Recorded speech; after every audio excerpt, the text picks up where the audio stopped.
Hello guys, and welcome to Inspired Earth. This is going to be the news, and we got a rescue at the end, and yeah, just mainly just a bunch of pretty strange news that I wanted to talk about this week.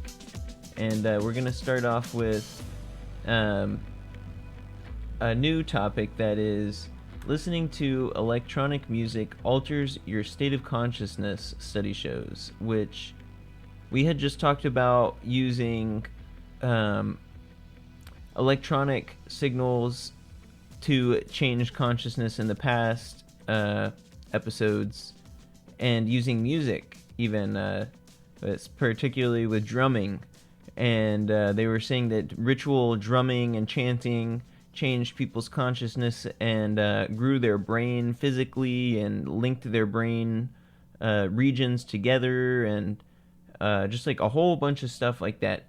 And what they came out with February 26th was that University of Barcelona, which is Spain, said that electronic music can change people's consciousness, and that both the beats per minute and the hertz, they list those here, and it says that research was led by Raquel Aparicio Terres at University of Barcelona, gathered 19 individuals between the ages of 18 and 22. The participants were given the 6 one-minute snippets of electronic music to listen to at either 1.65 hertz, 99 beats per minute, 2.25 hertz, 135 beats per minute, or 2.85 hertz, 171 beats per minute. The tracks included Endless Horizons by Damika, Mind Expander by Audiomatic, and Audio Slave by Vertex, according to Free Malaysia Today. Therese and researchers had used electroencephalography, I always have trouble with that word, which records the spontaneous electrical activity of the brain. That's EEG. That's like a way easier way of saying it, EEG. Via electrodes attached to the scalp, this method gives them insight into the individual's altered state of consciousness, which is really big in past people's, ancient people's societies. That's how they accessed all of this information and stuff in the past, in their spiritual states.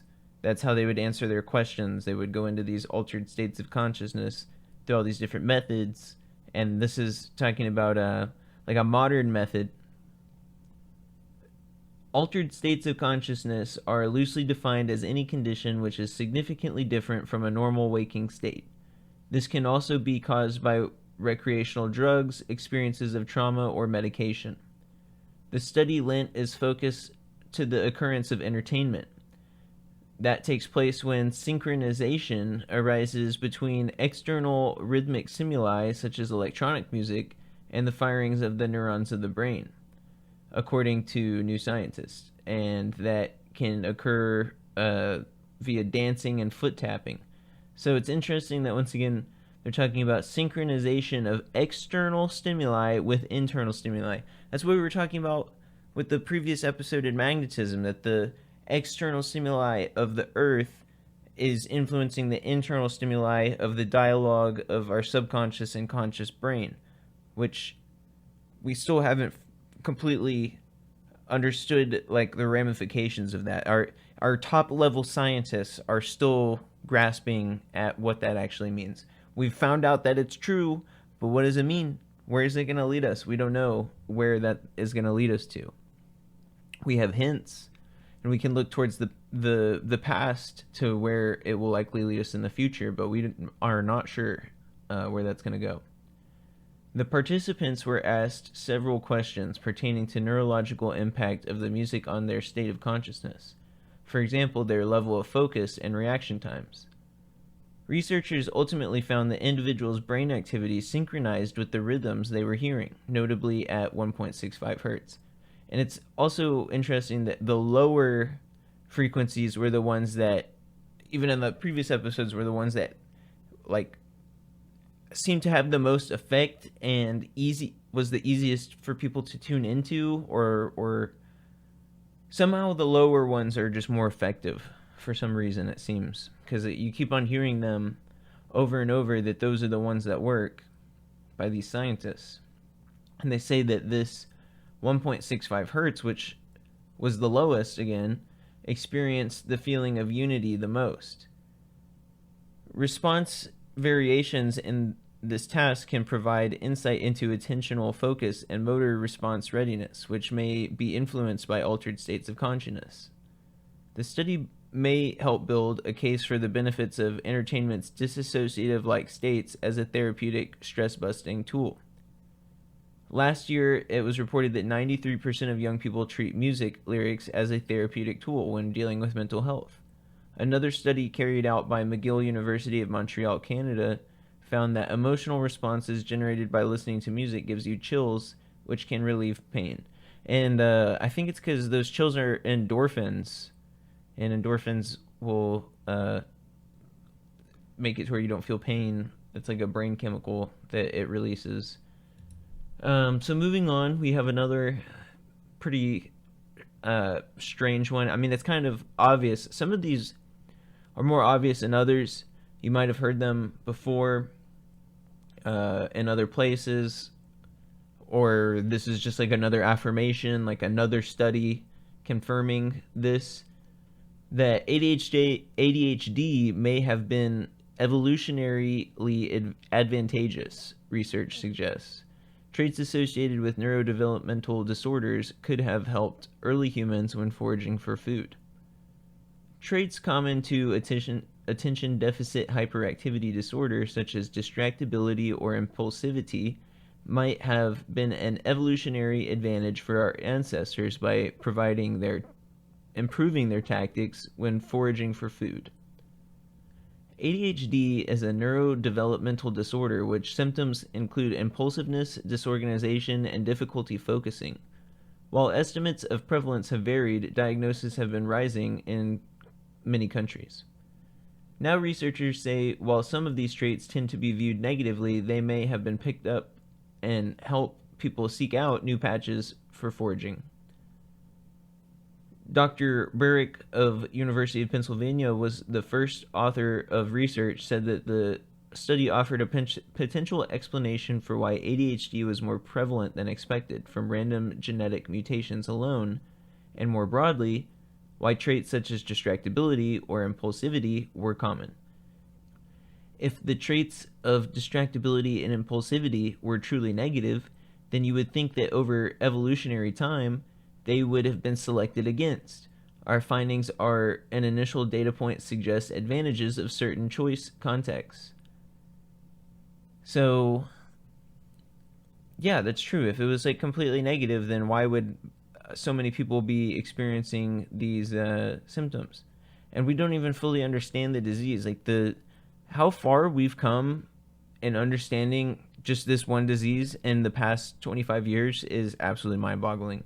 We didn't know anything hardly at all about ADHD 25 years ago, other than it made people different. That's basically all that you could say that we knew. But now we're starting to have a more nuanced version of the disease, and that it affects adults and children drastically different, and women and men completely differently. So those are things that we didn't know 25 years ago. The researchers found that participants with higher scores on the ADHD scale spent shorter periods of time in each patch of bushes than those with lower scores. In other words, they were more likely to abandon their current patch and hunt for a new one. Crucially, the team found such participants also gained more points in the game than those with lower scores on the ADHD scale.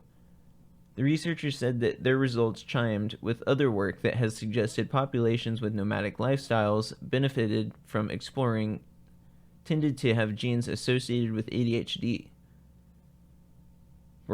Barrick said it was necessary to carry out experiments involving people diagnosed with ADHD in real-world foraging tasks, not least as the latter would involve far more effort to move between patches than in an online game.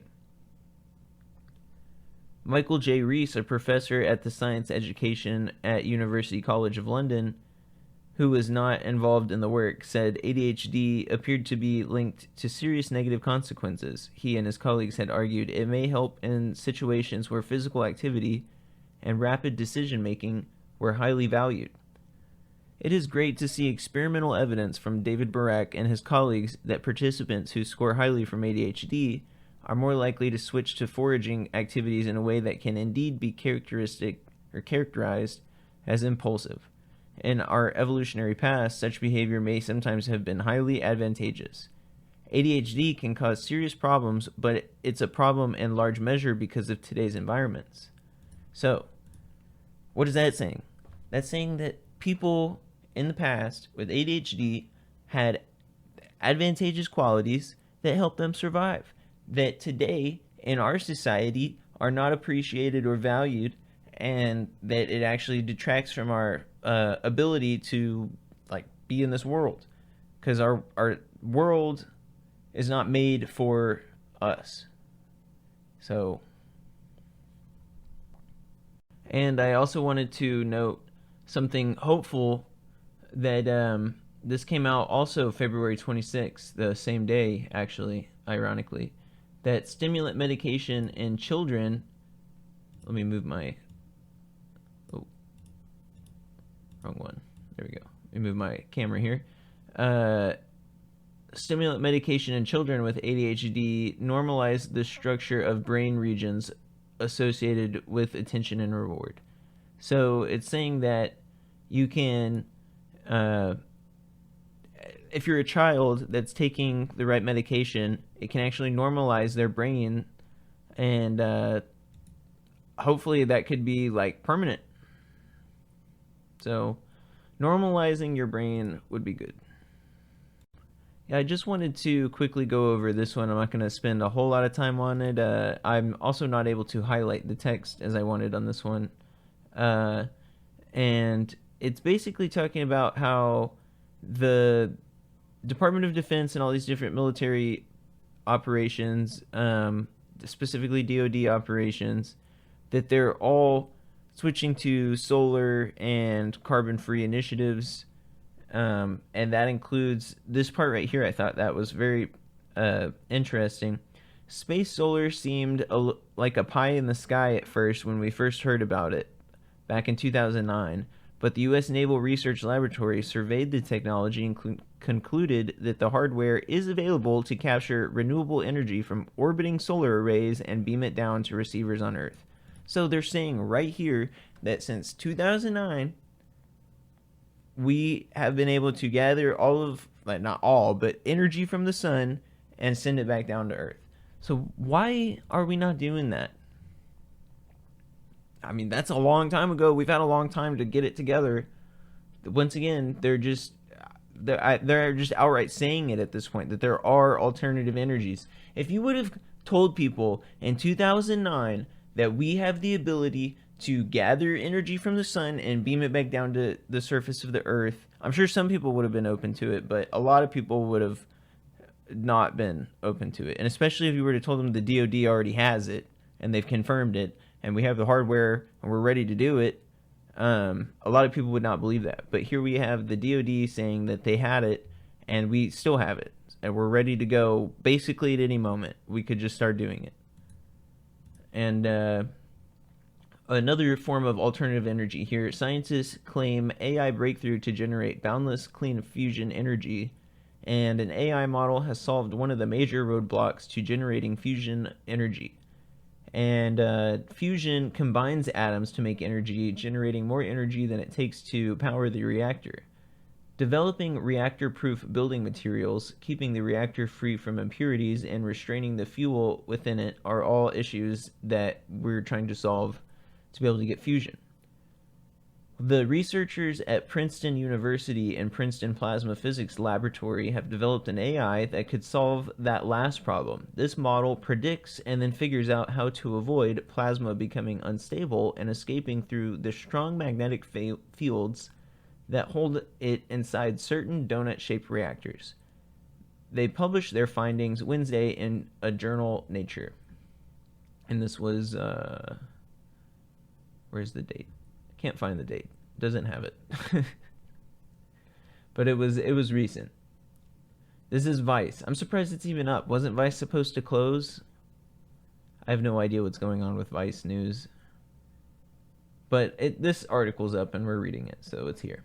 The study is significant, said co-author Jimin Xiao, because previous studies have only been able to suppress tearing instabilities after they happen.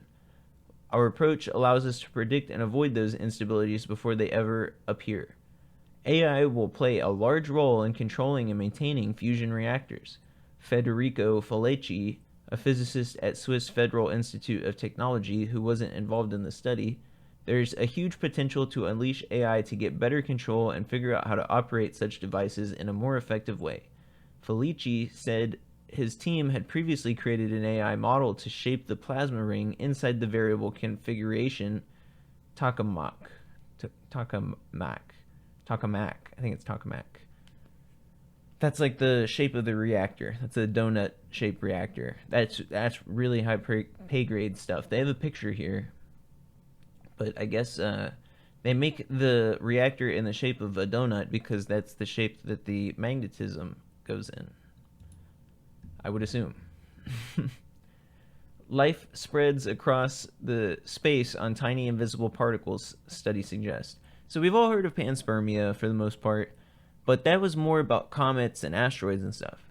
But this one is particular on planetary dust grains, which travel much faster than those. So this is a much faster form of panspermia.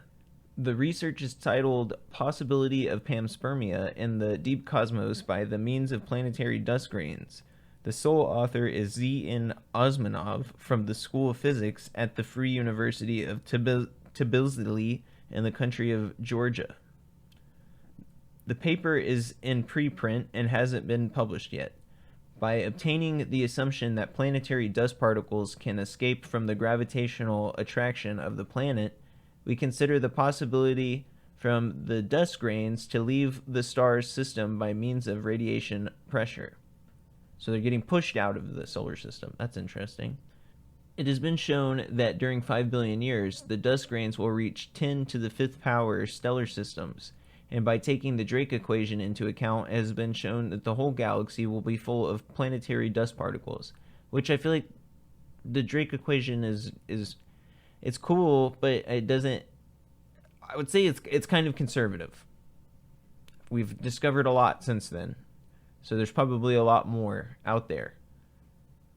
In particular, it has been pointed out that by means of solar radiation pressure, small dust grains containing live organism can travel to the nearest solar system, Alpha Centauri, in 9,000 years. However, our most powerful rockets would take over 100,000 years to make the journey. So you can see the difference in that. That's pretty significant. And super quickly, we gotta mention Elon Musk with the Neuralink update on the patient implanted with the brain chip. Apparently, they are surfing the web with their brain chip. That's interesting. The product is named Telepathy, and yeah, not much more to report on that. We're just gonna keep on giving you updates every time they talk about this first patient. If anything goes wrong with them, I'm not sure that we will know either. But if we suddenly stop getting updates, that'll be something that we will also probably cover. And then we have multiple megastructures found. Multiple this week, like 3. But this is just one of them. Scientists scanning the seafloor discover a long-lost Stone Age megastructure, and that in 2021, Jacob Gearson, a marine geologist now at Leibniz Institute of Baltic Sea Research, was on a 1-week field course, and they brought a research vessel out on the Baltic Sea. They didn't know it at the time, but 70 feet below the surface, they stumbled upon a stone wall more than a half-mile long that dated back to the Stone Age, one of the oldest megastructures on the planet. Gearson and his colleagues say a piece of ancient hunting architecture may have been used to corral and hunt reindeer, adding to the level of sophistication of prehistoric hunters who lived 10,000 to 11,000 years ago. This is just their theory, also. They don't really know. But Gearson was used to seeing rocks and stones show up on the echo sounder as bumpy anomalies scattered across the bottom of the Baltic Sea, left behind when the glaciers retreated from the northern Europe thousands of years ago, but back aboard the vessel of the Bay Mecklenburg, he could already tell that what he was seeing was different. A year later, Gearson and his colleagues had a new batch of students return to the same site. They lowered a camera down and confirmed the ridge was made up of thousands of rocks that formed a kind of wall that was standing about 1.5 feet tall on average. It used a bunch of small stones like tennis and soccer ball size, but then there was places they had large stones where the direction of the wall changes. And later on, they say, I don't believe in UFOs, so it's got to be man-made, she concludes. Which, that was like, what? Why would you even say that? Like, I guess that was a joke. She and other archaeologists on the project agreed that the wall was likely to be used by hunter-gatherers. Once again, that's a big assumption. Why would you assume that it's hunter-gatherers and that it couldn't be something more? I mean, I feel like I guess that could be the simplest answer for them, but it kind of goes into that later, that they don't really know what it is. 10,000 to 11,000 years ago during the Stone Age to help them herd and hunt reindeer by the hundreds. If you build a structure like that, says Erican, you're someone who knows the entire area extremely well. You're not just moving around an unknown landscape. You don't just hope you can find a reindeer that day. You plan. You know where the reindeer will come next year. It's a theory that archaeologists have kicked around for a while, but she says this helps confirm that it may have been true in prehistoric Europe. Ultimately, the area was flooded, forming the Baltic Sea we know today, and submerging this piece of architecture under the water. It says, I was probably the most skeptical of the entire team, recalls Bryant Eckerson, and it wasn't until the other people on the boat started saying that it was probably something. Yeah, they said it was only when they went to the archaeologists that they said you may have found something very significant. So he wasn't even, the actual scientists there didn't even believe what they were looking at was actually something. And then all of a sudden he's just going to be like, oh, well, they're hunter-gatherers. Well, you didn't even think there was anything there. So, and here we have research team develops universal and accurate method to calculate how proteins interact with drugs. And this is pretty intense. I'm just going to skip through some of it. It says that they developed a novel computational method that can accurately describe how proteins interact with molecules of potential drugs and do so in mere 10 minutes. Of course, we are not the only ones working on this. There are several hundred methods. Usually, however, their speed is offset by low accuracy, where more accurate calculations take several days. Our methods are unique in that they can process information about large molecular systems within 10 minutes, while retaining the benefits of more demanding quantum mechanical calculations. Experts from this group have been studying intermolecular interactions for a long time. In this research, they focus mainly on biomolecules, and the results of their work directly bear on the computer-aided designs of drugs. The reason is that when scientists work toward a new drug, they often look for molecules that bind strongly to a particular protein. Identifying them, however, is akin to finding needles in a haystack, as a large number of molecules have been tested to set apart those that show promise. This considerably slows down the discovery of medicinal substances and makes it more expensive. By predicting the strength of protein ligand binding, and thus signaling out molecules that best satisfy a defined set of criteria, computational chemists spare the work of experimenters, which in turn significantly accelerates drug discovery. So they came out with a computer that can do the work of multiple days all in like 10 minutes. And here we have another one from physics.org. A lot of these are from physics.org.